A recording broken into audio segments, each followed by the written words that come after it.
So hello and welcome friends, most important session में मैं विवेक आप सभी प्यारे प्यारे व्यूअर्स का स्वागत करता हूं। आज के इस वीडियो लेक्चर में बहुत ही इंपॉर्टेंट टॉपिक डिस्कस करने वाले हैं और जिसका नाम है पोएटिक डिवाइस। इसके बहुत सारे नाम हैं, पोएटिक डिवाइस भी बोलते हैं इसको, लिटरेरी डिवाइस भी बोलते हैं इसको फिगर ऑफ स्पीच भी बोलते हैं। सो ऐसे अलग अलग नाम से यदि क्वेश्चन आता है सो आप कंफ्यूज नहीं होना। Figure of speech, poetic device, literary device, they all are same. ठीक, अब हम इसको डिस्कस करेंगे बेसिकली कॉन्सेप्चुअली। ठीक, तो आपके पोएम के अंदर किस किस तरीके की पोएटिक डिवाइस यूज़ हुई है, वो सारी पोएटिक डिवाइस के नाम, उनके फंक्शंस, उनके कॉन्सेप्ट, क्या पोएटिक डिवाइस होती है, बेसिकली इसका कॉन्सेप्ट क्या होता है, इसकी डेफिनेशन क्या होता है, एवरीथिंग वी विल लर्न। ठीक, बहुत ही सिंपल तरीके से मैं बताऊंगा आपको, एक ही बार में सारे के सारे हो जाएंगे। और मैंने आपके लिए most important poetic device identify करके रखी है विथ एग्जाम्पल्स। ठीक, सो हम डिस्कस करेंगे most common, most important poetic device जो आपके बोर्ड के पॉइंट ऑफ व्यू से बहुत ज़्यादा इंपॉर्टेंट होती है, जिसके अंदर हम डिस्कस करेंगे सिमिली, जिसके अंदर हम डिस्कस करेंगे मेटाफर, जिसके अंदर हम डिस्कस करेंगे पर्सोनिफिकेशन, जिसके अंदर हम डिस्कस करेंगे रेपिटेशन, जिसके अंदर हम डिस्कस करेंगे एलिट्रेशन, जिसके अंदर हम डिस्कस करेंगे आयरनी, है ना, सिम्बॉलिज्म, है ना, ये सारी चीज़ें, हाइपरबोले। ठीक, ये सारे हम इंपॉर्टेंट जो टॉपिक है वो आपके साथ डिस्कस करने वाला हूँ और ये एक एक एग्जाम्पल मैं आपको बताऊँगा कि इसका किस पोएम में कौन सा पोएटिक डिवाइस आपका यूज़ हुआ है। ठीक, सो जब आप पोएटिक डिवाइस सॉल्व करोगे, लिटरेरी डिवाइस सॉल्व करोगे, फिगर ऑफ स्पीच सॉल्व करोगे, वो सारे के सारे क्वेश्चंस आपसे बन जाएंगे। एक्सट्रैक्ट बेस्ड क्वेश्चन में इस तरीके के क्वेश्चंस आते हैं और बोर्ड में ट्रेंड है, कभी कभी एक, कभी कभी दो क्वेश्चंस भी आपसे पोएटिक डिवाइस के पूछ सकते हैं। ठीक, चलो तो हम पोएम वाइज, है ना, आपकी जो क्लास 12th की जितनी भी पोएम्स हैं, पोएट्री के सारे सेगमेंट को मैंने कवर किया है और हर एक पोएम से उन वर्ड्स, कीवर्ड्स को आइडेंटिफाई किया है जहाँ पर आपको फिगर ऑफ स्पीच या पोएटिक डिवाइस से रिलेटेड क्वेश्चंस आ सकते हैं। ठीक, चलो बेटा, तो सबसे पहली जो हमारी पोएम थी, that poem is my mother eight 66, जिसको लिखा था कमला दास ने। अब नंबर ऑफ स्टूडेंट्स ने, इसके प्रीवियस क्लास में मैंने एक्सट्रैक्ट्स कराया था इसका, सो नंबर ऑफ स्टूडेंट्स ने बेटा कमला दास की स्पेलिंग गलत लिखी थी। तो आप नोटिस करना, कमला दास का स्पेलिंग आप ऐसा लिखोगे KAMALA और D कैपिटल लिख के दास, क्योंकि ये K और D आपको लिखना है क्या बेटा, कैपिटल। क्यों कैपिटल लिखना है, क्योंकि ये प्रॉपर नाउन है। ठीक, चलो एक पार्ट याद रखना। आप देखो इसके अंदर हमने बेसिकली जो मोस्ट इंपॉर्टेंट एक्सपेक्टेड क्वेश्चंस जहाँ से आ सकते हैं वो दो है, एक सिमिली और दूसरा पर्सोनिफिकेशन। अब देखो सिमिली क्या होता है, पर्सोनिफिकेशन क्या होता है, तो मैं क्वेश्चन के साथ साथ आपको पहले सारे कॉन्सेप्ट भी बताऊंगा सारे पोएटिक डिवाइस के और लास्ट में फिर आपको रिवाइज भी कराने वाला हूँ विथ प्रॉपर डेफिनेशन। ठीक, तो आप लास्ट तक सेशन को जरूर देखना क्योंकि लास्ट में आपको मिलेंगे इसकी प्रॉपर आंसर्स। ठीक, चलो तो सबसे पहला देखिए हम सिमिली का एग्जाम्पल इसके अंदर था। सो पोएट जो है कमला दास हमारी, उन्होंने अपनी मदर के फेस को कंपेयर किया था किसके साथ, लेट विंटर्स मून के साथ। ठीक, सो पोएटिक डिवाइस यहाँ पर क्या होगी, जब कंपेरिजन हो रहा है, समझना, जब कंपैरिजन हो रहा है और लाइक और एड एज वर्ड से कंपैरिजन हो रहा है, किससे, लाइक और एज वर्ड, यदि इन दोनों में से कोई वर्ड मिलता है और कंपैरिजन है, ठीक, तो वहां पर हम पोएटिक डिवाइस लिखते हैं क्या बेटा, सिमिली। और यही तो था, as a late winter's moon. So ये किसको कंपेयर किया था बेसिकली, कमला दास ने अपनी मदर के फेस को। ठीक, so mother's face is compared to a winter moon. बात समझ आ रही, इसीलिए मैंने जब पोएम एक्सप्लेन की थी तब भी आपको बताया था, आज भी बता रहा हूँ। ठीक, चलो दूसरा था बेटा पर्सोनिफिकेशन। तो सबसे पहले पर्सोनिफिकेशन के आइडिया को समझ लो। So what is personification, so personification होता है नॉन लिविंग थिंग को, समझना, किसको, नॉन लिविंग थिंग को लिविंग थिंग की क्वालिटीज असाइन कर देना, नॉन लिविंग थिंग को लिविंग थिंग की क्वालिटीज असाइन कर देना। ठीक, जैसे ऐसे समझना इसको, नॉन लिविंग थिंग को लिविंग थिंग की क्वालिटीज असाइन कर देना। ठीक, ऐसे। ठीक, तो देखो पर्सोनिफिकेशन क्या था इसके अंदर, ट्री स्प्रिंटिंग। अब स्प्रिंट का मतलब क्या था, एक बारी का जो पैसेज आया था उसके अंदर सीन पैसेज, जिसमें स्प्रिंटिंग का मतलब भी पूछ लिया था। सो स्प्रिंटिंग का मतलब क्या होता है, टू रन, है ना, टू मूव फास्ट। ठीक, सो आप देखो जब ड्राइव करते हो ना, so when you move forward, trees हो ऐसे, it seems like they were moving backward. ठीक, वो पीछे की तरफ जा रहे हैं। ठीक, उस तरीके का था। सो ट्री स्प्रिंटिंग मतलब पेड़ दौड़ते हैं क्या, नहीं दौड़ते ना भाई, तो उसको हमारे ह्यूमन बीइंग की क्वालिटीज असाइन कर दी, किसको, ट्री को। सो यहाँ पर क्या हो जाएगा बेटा, पर्सोनिफिकेशन। तो ऐसे आपको पोएटिक डिवाइस आइडेंटिफाई करना है। हम सारी पोएम की करने वाले हैं, एक भी पोएम में छोड़ने वाला नहीं हूँ आपको, ठीक। चलो नेक्स्ट पोएम थी हमारी कीपिंग क्वाइट। कीपिंग क्वाइट बहुत ही शानदार पोएम थी जिसको लिखा था पैब्लो नेरूदा ने, जो कि स्वीडिश पोएट है, ठीक। चलो इसके अंदर जो पोएटिक डिवाइस थी वो 3 थी जो मोस्ट इंपॉर्टेंट बोर्ड के पॉइंट ऑफ व्यू से आ सकती है। कौन कौन सी थी, सबसे पहले समझ लेते हैं। सो एलिट्रेशन। अब एलिट्रेशन क्या होता है basically, so repetition of sound, consonant sound. Word का रिपीटेशन नहीं है, क्या है, साउंड का रिपीटेशन, ठीक। वर्ड का रिपीटेशन होगा तो वो रिपीटेशन कहलाएगी, वो पोएटिक डिवाइस अलग है।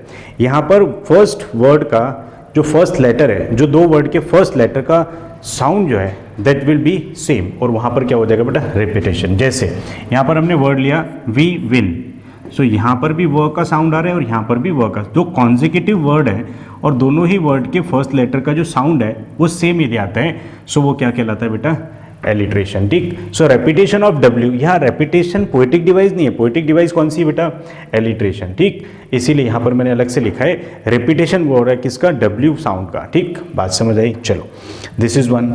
सो ये क्या था, we will count up to 12, ये जो हमने कीपिंग क्वाइट देखी थी, ठीक। दूसरा था सिम्बॉलिज्म।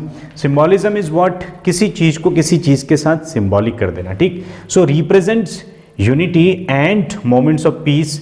ये बेसिकली क्या हो रहा था, काउंट टू 12। बेसिकली पोएट यहाँ पर अर्ज कर रहे थे I will count up to 12। So ये सिंबॉलिक था, जब मैंने पोएम आपको एक्सप्लेन की थी तब भी ये वर्ड यूज़ किया था, ये सिंबॉलिक है, ठीक। किस चीज़ के लिए, कि यूनिटी के लिए और शांति के लिए बेसिकली काउंट कर रहे हैं, तो ये सिंबॉलिक मतलब इसको कनेक्ट कर रहे हैं, ठीक। चलो दूसरा, तीसरा है पर्सोनिफिकेशन। सो पर्सोनिफिकेशन बेसिकली क्या था, सो कीपिंग क्वाइट जो पोएम थी इसके अंदर पर्सोनिफिकेशन पोएटिक डिवाइस कहाँ पर थी बेटा, सो अर्थ कैन टीच अस। अब अर्थ हमें सिखाती है, ये जो बेसिकली लाइन थी यहाँ पर हम क्या निकालते हैं, पर्सोनिफिकेशन, क्योंकि अर्थ हमें पढ़ाती तो नहीं है, अर्थ हमें कुछ कहती तो नहीं है, लेकिन यहाँ पर क्या था, अर्थ को बेसिकली ह्यूमन की क्वालिटी दे दी थी, क्या, टीच की, टीचिंग, ठीक। इस तरीके से आप देखोगे, सो पर्सोनिफिकेशन का एग्जांपल हो जाएगा अर्थ कैन टीच अस, ठीक। चलो so keeping quiet Pablo Neruda की पोएम के 3 पोएटिक डिवाइस। नेक्स्ट पोएम हमारी कौन सी थी बेटा, so the thing of beauty. Thing of beauty poem को किसने लिखा था, जॉन कीट्स ने। मैंने आपको पहले भी बताया था कि जितने भी चैप्टर्स है सारे चैप्टर्स के ऑथर के नाम, जितनी भी पोएम है सारी पोएम के पोएट के नाम आपको याद होने चाहिए। आंसर राइटिंग स्ट्रैटेजीज में भी मैंने आपको बताया था कि जब आप आंसर्स लिखते हो तो आपको पोएट के नाम, ऑथर्स के नाम, चैप्टर्स के नाम, पोएम के नाम आंसर में कोशिश करना है इनकॉर्पोरेट करो आप, ठीक। इट गिव गुड इंप्रेशन, ठीक। चलो सो नेक्स्ट देखते हैं हम अ थिंग ऑफ ब्यूटी। इसको लिखा था जॉन कीट्स ने। इसके अंदर बेसिकली जो most important expected poetic device मिल सकती है वो आपको क्या है, एलिट्रेशन एंड मेटाफर। अब देखो एलिट्रेशन तो मैंने आपको एक्सप्लेन कर दिया था, metaphor is what, so metaphor basically वो होता है बेटा जहां पर कंपैरिजन तो होता है, क्या, कंपैरिजन तो होता है लेकिन लाइक और एज वर्ड से कंपैरिजन नहीं है, मतलब comparison without like and as word. तो ये जो मेटाफर होगा यहाँ पर आपको लाइक एंड एज जो वर्ड है ये आपको नहीं मिलेंगे, लेकिन कंपैरिजन मिलेगा तो वहाँ पर क्या होगा बेटा, मेटाफर, ठीक। प्रॉपर तरीके से समझते चलना, एक भी क्वेश्चन आपका मिस नहीं होना चाहिए, क्योंकि आप 100 आउट ऑफ 100 की प्लानिंग लेकर चल रहे हो, मतलब बोर्ड में पेपर आएगा वो 80 का, सो 80 आउट ऑफ 80 का प्लानिंग लेकर चल रहे हो, मतलब 100% मार्क्स की प्लानिंग लेकर चल रहे हो। सो एलिट्रेशन का एग्जाम्पल क्या था, so some shape of beauty moves away, so some shape of beauty moves away.